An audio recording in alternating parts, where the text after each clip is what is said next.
स्वागत है एक और हिंदी प्रैक्टिस सेट में। जितने भी हमारे क्वेश्चन होने वाले सब अपना आधुनिकता पर ही आधारित है। जितने भी हमारे टॉपिक दिए गए सभी से अपने क्वेश्चन हर प्रैक्टिस सेट में होते हैं। तो शुरू कर लेते हैं। अपने नंबर काउंट करना, कितने नंबर बनते हैं। जो हमारा पहला क्वेश्चन दिया गया है, निम्नलिखित में कौन सा नाटक जयशंकर प्रसाद का नहीं है। नहीं पूछा है, कौन सा नहीं है। ऑप्शन दिए गए चंद्रगुप्त, स्कंदगुप्त, अजातशत्रु या समुद्रगुप्त। कौन सा नाटक है जो जयशंकर प्रसाद का नहीं है। उससे पहले जो आपको याद रखना है कि जयशंकर प्रसाद जी का जन्म हुआ था 1889 में, इनका जन्म हुआ था और मृत्यु कब होती है 1937 में इनकी मृत्यु हो जाती है। इनका संबंध पूछा जाता है तो बताना, इनका संबंध उत्तर प्रदेश से था। कुछ उपनाम है जो हमारे एग्जाम में अब तक इनके उपनाम पूछे गए हैं, जैसे इन्हें क्या कहते हैं, झारखंडी। किस नाम से जाना जाता है, झारखंडी। झारखंडी से अलग होता है, इन्हें कलाधर नाम से जाना जाता है। उसके बाद नेक्स्ट छायावाद का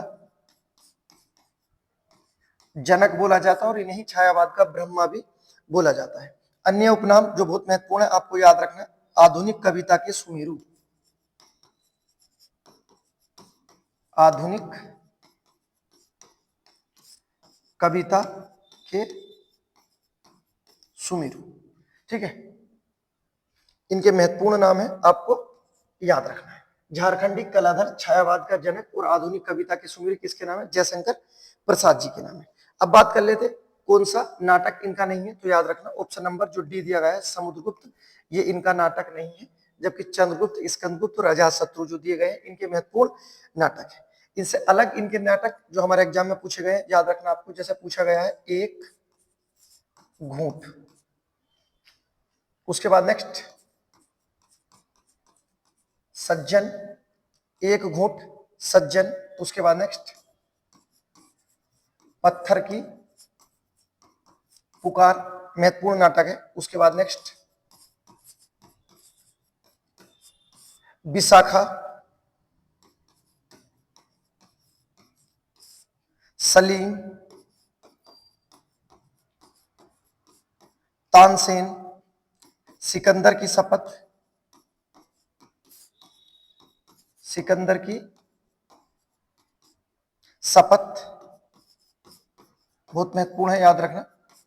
हिमालय का पथिक, ठीक है। तो ये महत्वपूर्ण जानकारी है, इनके महत्वपूर्ण नाटक है जो हमारे एग्जाम में कई बार पूछे गए हैं। तो क्वेश्चन क्या बना हमारा आंसर, ऑप्शन नंबर डी हो जाएगा समुद्रगुप्त। जयशंकर प्रसाद जी का नाटक नहीं है, जबकि जो दिए गए हैं अजातशत्रु, स्कंदगुप्त और चंद्रगुप्त सब इन्हीं के ही नाटक थे। नेक्स्ट क्वेश्चन पत्र लेखन से दिया गया है और क्या दिया गया है, सर्कुलर पत्र किस पत्र को कहते हैं। देखो, सर्कुलर पत्र हो या गस्ती पत्र पूछा जाए या उसके बाद परिपत्र पूछा जाए, सर्कुलर पत्र, गस्ती पत्र या परिपत्र सब एक ही पत्र होते हैं। तो ऑप्शन नंबर डी हमारा आंसर हो जाएगा। ये ऐसा पत्र होता है जिस जगह से शुरू होता है वापस उसी ही जगह पर आ जाता है, ठीक है। ऐसा पत्र जो जिस जगह से शुरू होता है उसी जगह पर आता है, कौन सा पत्र होता है, तो ये भी हमारा परिपत्र होता है, आपको याद रखना, ठीक। अगला क्वेश्चन नेक्स्ट दिया गया हमारा लोकोक्ति से। पहले तो आपको याद रखना लोकोक्ति किस भाषा का शब्द है, तो लोकोक्ति हमारी संस्कृत भाषा का शब्द होता है। क्वेश्चन देखते हैं जो दिया गया है, क्या दिया गया है, अति विराव में मूसली नी मरण लोकोक्ति का क्या अर्थ होगा। अति का क्या अर्थ होता है, अति का अर्थ होता है बहुत। विराव का मतलब क्या होता है, तो बताना, इसका अर्थ होता है बिल्ली, ठीक है। मूस का क्या अर्थ होता है, तो इसका अर्थ होता है चूहा, ठीक है। जो इसका सेंस निकलेगा, अर्थात जहां बहुत अधिक बिल्ली होती है वहां से चूहा क्या होता है, निकल कर भाग जाता है। अर्थात ऐसा कार्य जिसमें आवश्यकता से अधिक आदमी होते हैं तो वो कार्य पूरा नहीं होता। ऑप्शन नंबर डी हमारा आंसर हो जाएगा। किसी कार्य में आवश्यकता से अधिक लोग हो तो वह कार्य नहीं होता। ऑप्शन नंबर डी हमारा आंसर हो जाएगा, याद रखना।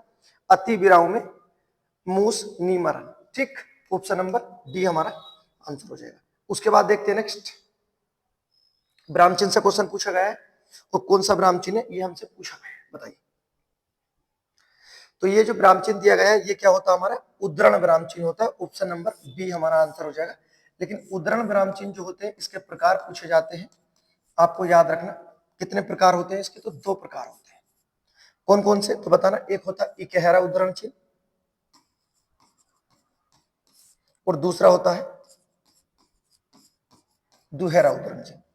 इकहरा उद्धरण चिन्ह जिसमें सिंगल आता है, ठीक है, जबकि दुहेरा उद्धरण चिन्ह कुछ इस तरह से होता है, ठीक है। और दुहेरा उद्धरण चिन्ह से ही हमसे क्वेश्चन पूछा गया है। अब बात कर लेते हैं कि इकहरा उद्धरण चिन्ह और दुहेरा उद्धरण चिन्ह इनका प्रयोग कहां किया जाता है। तो आपको याद रखना, जब कभी किसी का नाम आए या किसी व्यक्ति का उपनाम आए, नाम या उपनाम आए तो कौन से विराम चिन्ह का प्रयोग करते हैं, तो बताना इकहरा उद्धरण चिन्ह का। जब कभी कोई कथन बोला गया हो या कोई कहावत बोली गई हो, तब किस विराम चिन्ह का प्रयोग करते हैं, तो बताना दुहेरा उद्धरण चिन्ह का प्रयोग करते हैं। जैसे एक प्रश्न बोल देते हैं, जैसे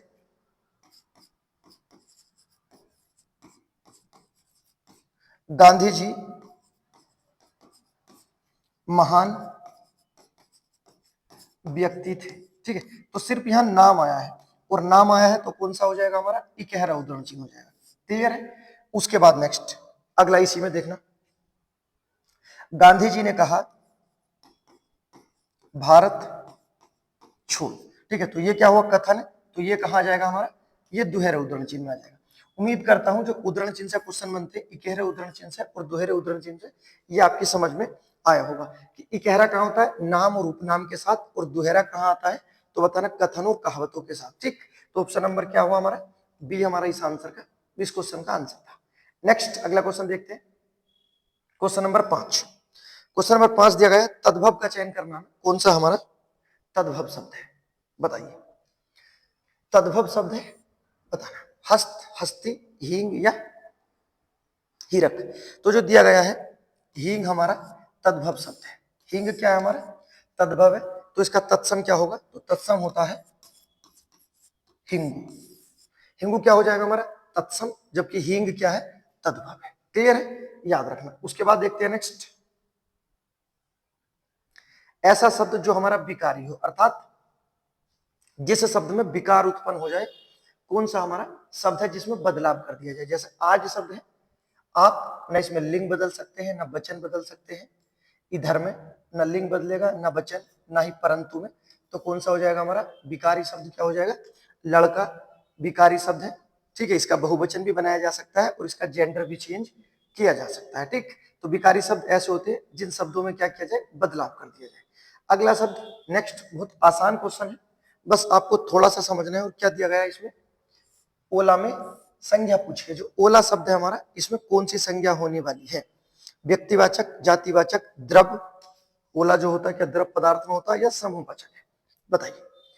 ओले शब्द में कौन सी संज्ञा होने वाली है, तो देखो समूह नहीं होगा, व्यक्ति नहीं होगा, तो आंसर क्या हो जाएगा, ये जातिवाचक हो जाएगा, ठीक है।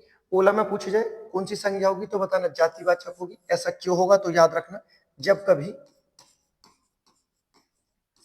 मौसम की घटनाएं हो, मौसम की घटना, मौसम की घटना कैसे होती है, जैसे वर्षा और ओला, ये दोनों मौसम की घटनाएं हैं। तो वर्षा और ओला जो मौसम की घटनाएं हैं, उसमें कौन सा होता है हमारा जातिवाचक, पहले तो ये याद रखना। उसके बाद नेक्स्ट, कुछ प्राकृतिक तत्व होते हैं, वो भी हमारे जातिवाचक में आते हैं, जैसे भूकंप, क्या लिखा, भूकंप। उसके बाद ज्वालामुखी, भूकंप, ज्वालामुखी। उसके बाद नेक्स्ट तूफान। तो ये हमारे प्राकृतिक तत्व है। तो आपको याद क्या रखना है, जब कभी क्वेश्चन प्राकृतिक तत्वों से बनता है, ठीक है, या मौसम की घटनाओं से बन जाएगा, तो कौन सा होगा हमारा जातिवाचक होगा। ऑप्शन नंबर बी हमारा आंसर हो जाएगा। आप ये मत सोचना कि वर्षा है द्रव अवस्था में होगी, ऐसा नहीं है। ऑप्शन नंबर बी होता है, कुछ अपवाद माने गए हैं, आपको याद रखना है। जो क्वेश्चन भी पूछा जाएगा एक अच्छा क्वेश्चन होगा, ऐसा नहीं होगा कि बिल्कुल बेसिक क्वेश्चन हो और आपको कोई फायदा ना हो। जो भी क्वेश्चन होगा पूरी डिटेल के साथ सोल्व करेंगे। क्वेश्चन पूछा गया है, कीर पूछा है, बताइए कीर शब्द किसका पर्यायवाची है, कील का, कीड़े का, तोता का या हाथी का, बताइए। कीर शब्द उसी के साथ याद रखना पूछा जाता है। सुख शब्द, नेक्स्ट सुख, सुआ, उसके बाद सुख, सुआ, सुग्गा, और जो पूछा गया कीर, सुख, सुआ, सुग्गा, कीर। उसके बाद दालिम प्रिय, नेक्स्ट बहुत महत्वपूर्ण है, याद रखना, तुंड, और उसके बाद रक्ततुंड, दोनों याद रखने, ठीक है। सुख, सुबह, सुग्गा कीर, दालिम पर्य, तुंड और रक्तुंड, ये सब किसके हो जाते हैं? हमारे तोते के पर्यायवाची है। ऑप्शन नंबर सी हमारा आंसर हो जाएगा। क्लियर है? तो याद रखना, तोते के पर्यायवाची पूछे जाते हैं, आपको इसी तरह से याद रखना, सुख, सुबह, सुग्गा कीर, दालिम पर्य और तुंड और रक्ततुंड, ठीक। जबकि अगर रक्त लोचन होता तो हमारा कबूतर हो जाता, रक्त लोचन अलग होता है और रक्त तुंड अलग है, बहुत महत्वपूर्ण है, याद रखना है। अगला क्वेश्चन देखते हैं, नेक्स्ट जो हमारा क्वेश्चन दिया गया है, एक और क्वेश्चन है लोकोक्ति से, जो महत्वपूर्ण टॉपिक है, जो हमारे ऐड हुए अभी, उससे अच्छे क्वेश्चन है, लोकोक्ति से क्वेश्चन पूछा गया है। और क्या पूछा गया है? जेली थाई बिल पाई, लोकोक्ति का क्या अर्थ होगा बताइए। जेली थाई बिल पाई, लोकोक्ति का हमसे अर्थ पूछा है, क्या होगा? देखो, जेली शब्द का क्या अर्थ होता है? तो याद रखना, जिसने, क्या होता है? जिसने। थाई का अर्थ क्या होता है? सहन, क्या होता है? सहन। बिल का अर्थ होता है उसने। पाई का मतलब होता है पाना, ठीक है। अर्थात जिसने धैर्य रखा है उसे सब चीजें मिल जाती है, ये इसका अर्थ होने वाला है। जेली थाई बिल पाई, अर्थात जिसने सहन किया उसने पाया, ये हमारा इसका अर्थ हो जाएगा। अर्थात ऑप्शन नंबर डी में जो दिया गया है, इच्छा पूर्ति हेतु धैर्य रखना, ये हमारा आंसर हो जाएगा, ठीक है। कि इच्छा पूर्ति करने के लिए धैर्य रखना आवश्यक होता है, इसके लिए जो हमारी लोकोक्ति होगी, जेली थाई बिल पाई, अर्थात जिसने सहन किया उसने पाया, ठीक है। अगला क्वेश्चन है, नेक्स्ट बताइए। क्वेश्चन पूछा गया है, पुस्तकें धड़ाधड़ बिक रही है में धड़ाधड़ शब्द कौन सा रूप है बताइए। पुस्तकें धड़ाधड़ बिक रही हैं, बिक रही हैं, बिकना क्रिया है, और कैसे बिक रही है? धड़ाधड़, अर्थात जो क्रिया है उसकी विशेषता बताई जा रही है। और क्रिया की विशेषता कौन बताता है? तो क्रिया की विशेषता क्रिया विशेषण शब्द बताते हैं। क्रिया की विशेषता कौन बताते हैं? क्रिया विशेषण बताते हैं। क्रिया विशेषण जो शब्द है, आंसर हो जाएगा हमारा। कितने भेद होते हैं क्रिया विशेषण के? तो बताना, क्रिया विशेषण के साथ 4 भेद होते हैं। क्रिया विशेषण हमारा एक अविकारी शब्द होता है, अर्थात इसमें कोई बदलाव नहीं किया जा सकता। 4 भेद कौन कौन से होते हैं? पहला होता है रीतिवाचक क्रिया विशेषण, जिससे एक तौर तरीके और ढंग का पता चलता है। उसके बाद कालवाचक क्रिया विशेषण, जिससे हमारा एक समय का पता चलता है। उसके बाद स्थानवाचक, जिससे एक स्थान का पता चलता है। और उसके बाद परिमाणवाचक, जिससे नापतोल का पता चलता है, ठीक है। तो ये याद रखना, क्रिया विशेषण से क्वेश्चन पूछा गया था, पुस्तकें धड़ाधड़ बिक रही है, धड़ाधड़ क्या है? तो ये हमारा क्रिया विशेषण हो जाएगा। और क्रिया विशेषण के कितने भेद होते हैं सर? 4 भेद होते हैं। नेक्स्ट, वाक्यांश से क्वेश्चन पूछा गया है, और क्या पूछा है? प्रति उत्पन्नमति का वाक्यांश में अर्थ बताना आपको, क्या होने वाला है? प्रति उत्पन्नमति क्या होता है? तो प्रति उत्पन्नमति वो होता है जो एकदम उत्तर दे, अर्थात जो तत्काल सोचकर उत्तर दे, उसके लिए किस शब्द का प्रयोग किया जाता है? प्रति उत्पन्नमति, जो तत्काल सोचकर उत्तर दे, प्रति उत्पन्नमति, ठीक। नेक्स्ट देखो, ये ऐसा क्वेश्चन है जो बहुत बार पूछा गया है, और हो सकता है कि अगर आप विस्तार पूर्वक या इसमें आराम से बैठकर ना सोचें तो इस क्वेश्चन को आप गलत कर सकते हो, लेकिन भविष्य में आप गलत मत करना। आज इसका पूरा अंत कर देंगे। क्या पूछा गया है? कौन सा शब्द है जो सारंग का अर्थ नहीं होता? पपीहा, शहद, कामदेव या राजहंस? आपको याद रखना है, सारंग किन किन शब्दों का हमारा अर्थ होता है। देखो, एक होता है घोड़े का, ठीक, सारंग होता है। उसके बाद हाथी का भी होता है सारंग, घोड़े का भी होता है, हाथी का भी होता है, सूर्य का भी होता है सारंग। नेक्स्ट, संगीत का भी होता है सारंग। पपीहा, जो ऑप्शन नंबर ए में दिया गया है, सारंग होता है। उसके बाद देखो नेक्स्ट, शेर का भी होता है सारंग, मोर का होता है सारंग, सांप का भी सारंग होता है। उसके बाद नेक्स्ट, हिरन का भी होता है, दीपक का भी होता है, कामदेव जी का भी होता है, और उसके बाद राजहंस का भी होता है, ठीक है। इतनों का अर्थ होता है सारंग। तो होता किसका नहीं है? तो बताना, शहद का नहीं होता। ऑप्शन नंबर बी हमारा आंसर हो जाएगा। ये जो क्वेश्चन दिए गए हैं, जो शब्द लिखे गए हैं, घोड़ा, हाथी, सूर्य, संगीत, पपीहा, शेर, मोर, सांप, हिरन, दीपक, कामदेव और राजहंस, इन सब का होता है सारंग। ठीक है, आपको याद रखना है। ठीक है, जब कभी भी दिया जाएगा आगे को सारंग, इन्हीं क्वेश्चनों में से क्वेश्चन बनेगा। अगला क्वेश्चन है शब्द युग्म से, जो ये दर्शाएगा आपकी हिंदी किस तरह से चल रही है। शब्द युग्म, अगर शब्द युग्म आपके सही है तो आपके पर्यायवाची भी सही होंगे और आपकी वर्तनी भी सही होगी, क्योंकि आप आसानी से पहचान सकते हो। बताइए क्या दिया गया है। पहला क्या दिया गया है, मंदिर, और दूसरा मंदिरा। का उपयुक्त अर्थ बताना है। बताइए मंदिर क्या होता है। तो मंदिर तो सभी को पता है, मंदिर का जो अर्थ हो जाएगा यहाँ पर हमारा देवालय हो जाएगा, और जो मंदिरा दिया गया है ये क्या होता है हमारा अशुभशाला। ठीक, तो ऑप्शन नंबर डी हो जाएगा। शब्द युग्म से क्वेश्चन है, छोटे छोटे इसी प्रकार के क्वेश्चन हमसे पूछे जाते हैं, आपको करते हुए चलना है। नेक्स्ट बताइए, क्वेश्चन पूछा गया है हमारा, क्या दिया गया है क्वेश्चन में। आचार्यों ने कहा कि अहिंसा ही परम धर्म है। संरचना के आधार पर वाक्य भेद बताइए, कौन सा हमारा वाक्य भेद है। बताइए आचार्यों ने कहा कि के साथ वह, उसे, सभी जय वाले, मतलब जब तब जितना उतना ज्यो त्यों सब होते। ठीक है, ये किसमें होते हैं हमारे, तो ये हमारा मिश्र वाक्य हो जाएगा। ठीक है, आपको याद रखना है ऑप्शन नंबर जो दिया गया हमारा डी आंसर हो जाएगा। ठीक है, मिश्र वाक्य की जो परिभाषा है, तो परिभाषा इसकी याद रखना, परिभाषा पूछी गई है और कई बार पूछी जाती है। परिभाषा क्या होती है मिश्र वाक्य की, तो बताना इसमें दो वाक्य होते हैं। कितने वाक्य होते हैं, दो वाक्य होते हैं, और एक वाक्य दूसरे वाक्य पर क्या होता है, आश्रित होता है, ये याद रखना। तो इसमें आश्रित का बोध होता है, जबकि संयुक्त में क्या होता है, इसमें भी दो वाक्य होते हैं। ठीक है, और दोनों वाक्य क्या होते हैं, बिल्कुल आजाद होते हैं, स्वतंत्र होते हैं। जबकि सरल वाक्य में क्या होते हैं, इसमें कर्ता अनेक हो सकते हैं पर क्रिया इसमें एक ही होती है। क्रिया कितनी होगी, एक होगी। तो ये परिभाषा है, आपको याद रखना है। ठीक, की शब्द से हम पहचान सकते हैं। उसके बाद देखते हैं नेक्स्ट अगला क्वेश्चन, क्वेश्चन नंबर 15।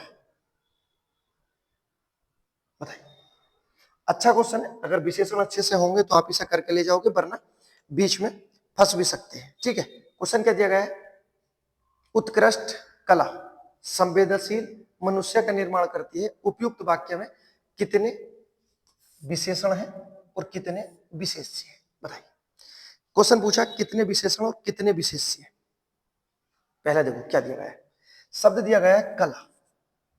कला क्या हो जाएगा हमारा, ये हमारा विशेष्य शब्द है, और कला की विशेषता क्या है, उत्कृष्ट, और उत्कृष्ट क्या हो जाएगा हमारा विशेषण हो जाएगा। तो एक एक तो यहां से मिल जाएंगे, एक विशेषण एक विशेष्य। उसके बाद नेक्स्ट दूसरा जो हमें मिल जाएगा मनुष्य। मनुष्य क्या है हमारा, ये विशेष्य हो जाएगा, संज्ञा के रूप में है। ठीक है, और मनुष्य की विशेषता कैसी है, संवेदनशील। ठीक है, तो संवेदनशील क्या हो जाएगा हमारा विशेषण हो जाएगा। क्लियर है, तो क्या आंसर हुआ, दो विशेषण और दो विशेष्य। दो विशेषण दो विशेष्य किसमें दिए गए हैं, दो विशेषण दो विशेष्य। ऑप्शन नंबर बी हमारा आंसर है। क्लियर है, तो इस तरह से क्वेश्चन पूछे जाते हैं, जो अब पूछे जाने लगे हैं इसी तरह के क्वेश्चन बनते हैं। अगला क्वेश्चन आपको बताना है, आसान क्वेश्चन है, रिपीट क्वेश्चन है, बहुत आसान ही है। हिंदी वर्णमाला में उष्म व्यंजन पहचानने हैं। उष्म व्यंजन सभी को पता है कितने होते हैं हमारे, चार होते हैं। कौन कौन से होते हैं, से, से और लास्ट में है। इनकी संख्या कितनी है, चार होती है। ठीक है, अब बात कर लेते हैं इनके उच्चारण कैसे किया जाता है। श का उच्चारण होता है तालु से, दूसरे से का मूर्धन्य से, मूर्धा। नेक्स्ट से दंत होता है, जबकि है का उच्चारण स्थान क्या होता है हमारा, कंठ। कंठ के बाद इसे ही क्या बोलते हैं हम, इसे ही स्वर यंत्र बोला जाता है। ठीक, स्वर यंत्र के बाद इसे ही हम बोलते हैं हंस पद। हंस पद है को ही बोलते हैं काकल्य ध्वनि। काकल्य ध्वनि किसे बोला गया है, तो देखो है के कितने नाम है, आपको याद रखना है, कंठ, स्वरयंत्र, हंसपद और काकल्य ध्वनि। उच्चारण के आधार पर याद रखना। इससे अलग इन्हीं के बारे में जो आपको विशेषता याद रखनी कि ये जो चारों दिए गए हैं हमारे महाप्राण होते हैं। ठीक है, जिसमें अधिक ऊर्जा खर्च हो उसे क्या कहते हैं, महाप्राण। तो चारों महाप्राण होते हैं। जबकि इससे अलग जो आपको याद रखना है, जो हमारे स वाले हैं, तीनों स, ये क्या होते हैं, हमारे अघोष होते हैं। ठीक, जबकि है क्या होता हमारा, सघोष होता है। तो अघोष, सघोष, अल्पप्राण, महाप्राण के आधार पर याद रखना है। और उच्चारण स्थान जो कंठ तालु दिया गया है इनका, कंठ, मूर्धा, दंत और कंठोष्ठ है। जबकि क्वेश्चन का आंसर बहुत आसान था, क्या हो जाएगा हमारा, डी हमारा आंसर हो जाएगा। ठीक है, कुछ नहीं देखना था, आसान क्वेश्चन है, एक दो क्वेश्चन होगा, उसके बाद देखते हैं नेक्स्ट अगला क्वेश्चन। बहुत अच्छा क्वेश्चन है। और क्या दिया गया है, सरताज में किस भाषा का उपसर्ग होने वाला है। उपसर्ग से क्वेश्चन पूछा है, ठीक है, और सरताज में पूछा है उपसर्ग। पहले तो उपसर्ग के बारे में जो आपको परिभाषा याद रखनी है, कि परिभाषा क्या होती है। ठीक है, तो परिभाषा को सभी को पता है, जो शब्द के पहले आए उपसर्ग और जो बाद में आए शब्द के, वो प्रत्यय होती है। तो उपसर्ग के बारे में जो आपको याद रखना है, ये हमारे क्या होते हैं, एक शब्द का छोटा सा अंश होते हैं जो आगे लगते हैं। उसके बाद उपसर्ग जितने भी होते हैं सब हमारे अविकारी होते हैं, बहुत महत्वपूर्ण है, आपको याद रखना है। उपसर्ग के भेद पूछे जाए कितने होते हैं, तो उपसर्ग के सर हमारे 3 भेद होते हैं। तीनों भेद के नाम याद रखना। पहला कौन सा होता है हमारा, हिंदी के उपसर्ग, संस्कृत के उपसर्ग, उसके बाद नेक्स्ट उर्दू के उपसर्ग। जो उर्दू के उपसर्ग होते हैं इनकी संख्या कितनी होती है, 19। संस्कृत में उपसर्ग होते हैं 22 और हिंदी में उपसर्ग होते हैं आपके 13। बात यहां खत्म नहीं होती, मेन चीज जो देखो क्वेश्चन पूछा गया है, इसमें पूछा है सरताज में किस भाषा का उपसर्ग है। अर्थात देखो उपसर्ग तो इसमें सर है, अब पूछा है सर किस भाषा का उपसर्ग है। ठीक है, अब देखो जैसे दिए गए हैं, हिंदी में जो उपसर्ग होते हैं महत्वपूर्ण, जैसे ए शब्द आता है, जबकि संस्कृत में आ उपसर्ग होता है, दोनों में अलग अलग अंतर है। उसके बाद नी शब्द होता है हिंदी का, दू शब्द होता है और सु शब्द, ये महत्वपूर्ण है, जबकि होते 13 है। संस्कृत में जितने भी शब्द पर हलंत होगा, जैसे प्रति, उसके बाद उत, नेक्स्ट उत के बाद आ जाएगा अनु, उत, अनु, निस, जिन भी शब्द पर, ठीक है, प्रत्यय लगा होता है, जिन भी शब्द पर सॉरी हलंत लगा हुआ होता है, क्या होते हैं, सब संस्कृति होते हैं। उर्दू के जो होते हैं इन्हें विदेशी भी बोला जाता है। इसमें क्या क्या आते हैं, जैसे ऑप्शन दिया गया हमारा सर, ठीक है, सरताज जो लिखा हुआ है। उसके बाद होता गैर, इससे अलग होता दर, दर से दर हकीकत, गैर से गैर हाजिर। उसके बाद बे, जैसे लगा देते बेदाग, तो बे कौन सी भाषा का, हमारा उर्दू भाषा का है। ठीक है, बिल, उसके बाद दर, दर हकीकत, तो ये महत्वपूर्ण है, कौन सी भाषा के, हमारे उर्दू। तो ऑप्शन नंबर सी हमारा आंसर हो जाएगा। आप क्वेश्चन देख सकते हो किस तरह से क्वेश्चन पूछा गया है, जबकि ऐसा लगता है कि उपसर्ग प्रत्यय आएंगे और हम एग्जाम में अपना क्वेश्चन सोल्व करके ले जाएंगे, लेकिन ऐसा नहीं होता है। अगला क्वेश्चन दिया गया है, निम्नलिखित में संकर शब्द कौन सा होगा, आतिशबाजी, अलकतरा, उसके बाद खचाखच या बेढंगा। तो इसमें क्या आंसर हो जाएगा हमारा, संकर शब्द कौन सा, हमारा बेढंगा क्या हो जाएगा, हमारा संकर शब्द हो जाएगा। ठीक है, संकर शब्द की जो परिभाषा होती है वो आपको पता है, ऐसे शब्द जो अलग अलग दो भाषाओं से बने हो वो संकर शब्द कहलाते हैं। जैसे बेढंगा में जो हमारा बे दिया गया है, ये क्या है, फारसी शब्द है। ठीक है, जबकि जो लिखा गया है ढंगा, ये हमारा देशज शब्द है। ठीक, तो बेढंगा हो जाएगा। जबकि कुछ को लगा होगा आतिशबाजी, ये गलत है, आतिशबाजी नहीं होगा क्योंकि ये तो हमारा फारसी भाषा का शब्द है। ठीक है, अलकतरा जो दिया गया हमारा पुर्तगाली भाषा का शब्द है, और खचाखच जो है हमारा देशज शब्द है। ठीक है, तो बहुत जल्दबाजी नहीं करनी होती है, कुछ ने आतिशबाजी लगाया होगा, तो आप देख सकते हो क्या दिया गया हमारा, बेढंगा हो जाएगा। और संकर शब्द की क्या परिभाषा होती है, तो ऐसे शब्द जो अलग अलग दो भाषाओं से मिलकर बने हो उसे संकर शब्द कहते हैं। ठीक है, तो जैसे इसमें बे और ढंगा अलग अलग है। सही है, नेक्स्ट देखते हैं, अगला क्वेश्चन करते हैं। विलोम शब्द पूछा है बेमैनस्य का। बेमैनस्य का विलोम शब्द क्या होता है, तो बेमैनस्य का विलोम शब्द होता है सोमनस्य। ऑप्शन नंबर बी हमारा आंसर हो जाएगा। नेक्स्ट क्वेश्चन हमारा दिया गया है, और क्या क्वेश्चन दिया गया है, वाक्य में त्रुटिपूर्ण भाग का चयन करना, अर्थात जो गलती दिया गया है वो हमें चयन करना है। यदि त्रुटि नहीं है तो डी भाग मतलब डी ऑप्शन का चयन कर सकते हैं, बिल्कुल सही है। अब त्रुटि में क्या चेक करना है? भारत सबसे बड़ा लोकतांत्रिक देश है, ठीक है। इसमें 4 ऑप्शन दिए गए, कौन सा हमारा गलत होने वाला?